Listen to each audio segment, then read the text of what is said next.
The average car payment in America just hit $800 a month. That's not a statistic. That's your neighbor's entire grocery budget. And if you think this is just about bad decisions or people living beyond their means, you're missing the real story. Because this collapse wasn't built in a day. It was engineered a century ago with a court case you've never heard of. Right now, repossessions are at their highest rate since 2008. Nearly 20% of borrowers are carrying monthly payments of $1,000 or more, and dealership managers are sitting in their offices genuinely confused about why people have stopped buying cars. They're looking at the numbers and asking, what happened? Why won't they buy? The answer is already here. The system is breaking. But before we get to the collapse, I need to take you back to 1914. Because this all starts with a man named Henry Ford who believes something radical, that your workers should make enough money to actually buy the things they build. And that belief, that single decision, became the pivot point for everything that came after. Everything. In 1914, Henry Ford did something that shocked the industrial world. He introduced an 8-hour workday paired with a wage of $5 a day.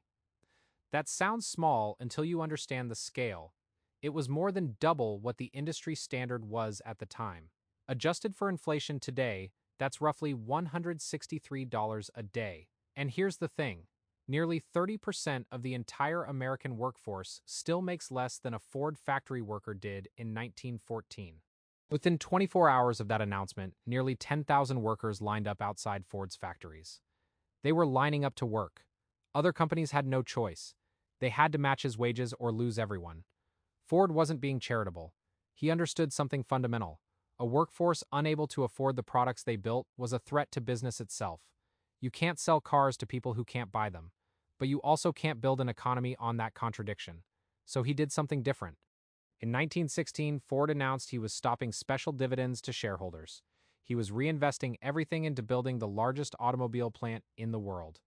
His quote was direct. My ambition is to employ more men to spread the benefits of this industrial system to the greatest possible number to help them build up their lives and their homes. But that vision put him at odds with his investors. They saw shareholders as the priority. Ford saw them as parasitic. And in 1919, that conflict went to court. The case was Dodge versus Ford Motor Company, and the Michigan Supreme Court had to decide.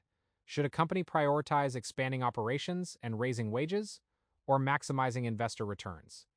The court ruled in favor of Dodge. The legal principle was clear. Shareholder primacy was the law. Expansion and wages were secondary. That ruling became the blueprint, not just for business, but for the entire American ideology. It said, profit comes first, everything else comes after. That one court decision rippled through the entire economy. As Ford's dominance in the auto industry began to slip, power shifted to a man named Alfred Sloan at General Motors. And Sloan had a fundamentally different philosophy. He didn't believe GM existed to make motor cars. He said it directly. GM existed to make money. That wasn't metaphor, it was the entire strategy. While Ford viewed debt, especially consumer debt, as morally wrong and irresponsible, Sloan saw the auto loan as liberation. He realized that if you could make people buy on credit, you could sell them far more expensive cars than they could actually afford. And to keep them coming back, he engineered something called planned obsolescence. He deliberately designed products so they'd either break down or look inferior within a predictable time frame. Sloan tiered each GM brand by income level, then he introduced small technological improvements every single year, not because the cars needed them, but because it created a ladder of consumption. You see your neighbor with the slightly newer model and feel like yours is outdated. The message was clear. Upgrade. That upgrade is how you show success.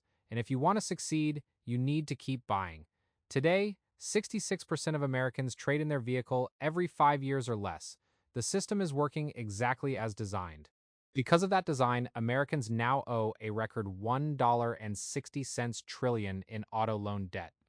That makes it the second largest category of consumer debt after mortgages. And it's not just the total, it's who's carrying it. Nearly 20% of borrowers now carry monthly car payments of at least $1,000. That's roughly quadruple the number from just 5 years ago in 2019. More than 1 in 5 new car buyers are taking out loans lasting 84 months or longer. You're paying for a car for 7 years. But here's where it gets darker. The American economy itself has been built around the automobile. The interstate highway system expanded cities far beyond their urban cores. You can't live in the suburbs without a car. You can't work in the city without a car. Public transportation across most U.S. cities is facing major service cuts due to budget constraints. There's no alternative. Nearly 20% of Americans already lack consistent access to transportation. For them, a car isn't a luxury, it's survival. The average American now spends nearly an hour commuting every single day, 5 days a week. And the total cost of vehicle ownership, loan payments, gasoline, insurance, repairs has already risen 48% since 2019. You're spending more time in the car and more money on the car. And the entire system is designed so that you have no choice. The workforce has become fundamentally dependent on one thing above all else: the monthly car payment. Today, roughly 85% of all new vehicles and 55% of used vehicles are financed.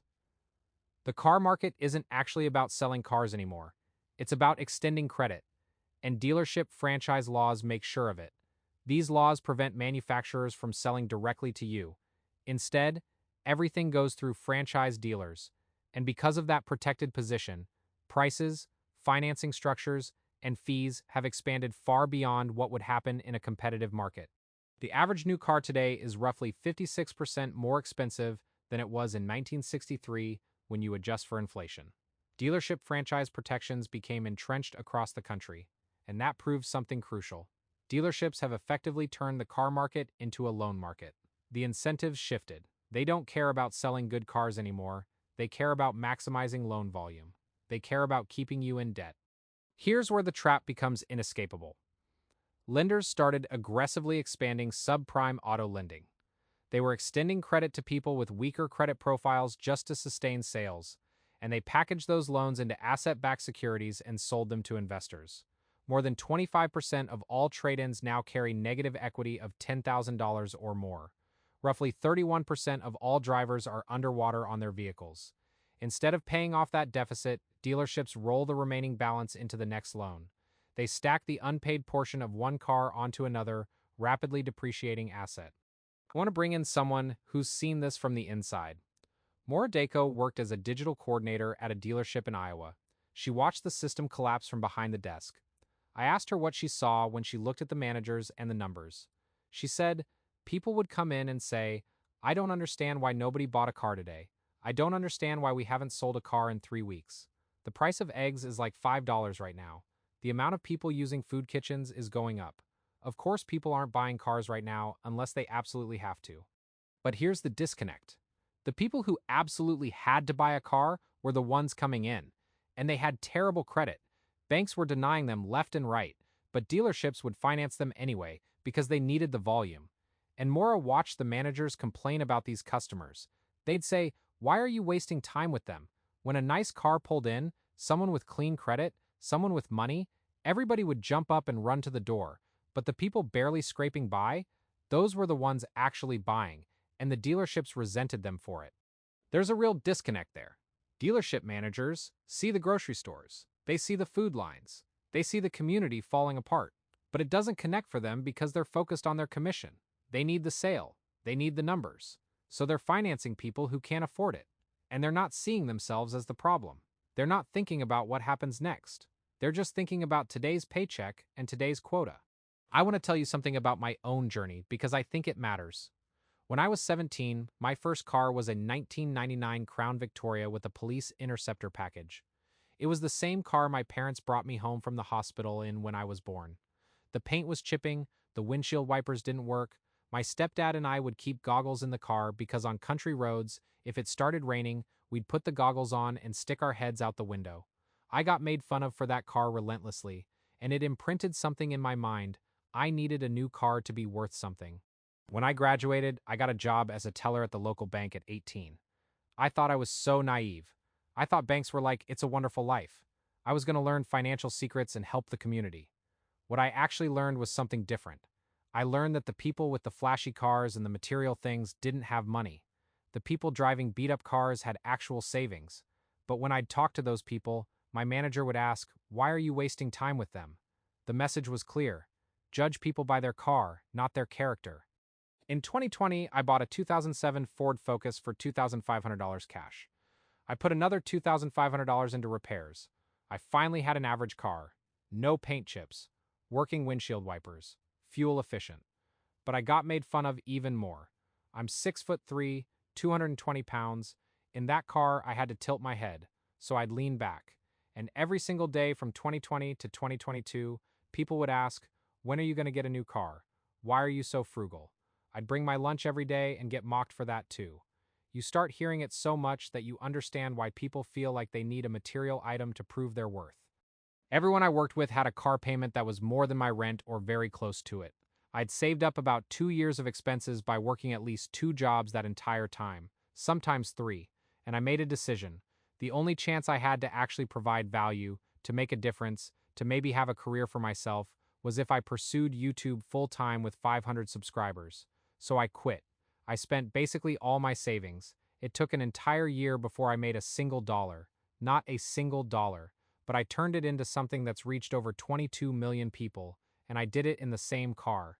Now, I know not everybody can buy a $2,500 clunker. I understand that, and I know there are millions of people who absolutely need a car to survive. That's why I wanted to show that reality in this video. But here's what I want you to understand, is we can't fix the car market from the outside. The incentives are all wrong. The system is collapsing, and there's nothing we can do to stop it individually. But what we can do is change how we see it.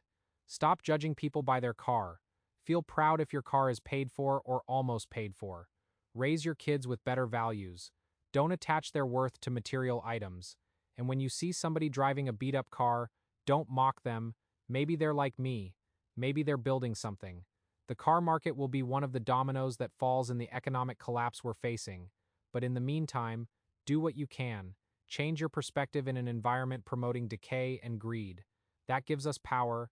That lets us connect better. Thank you for your time.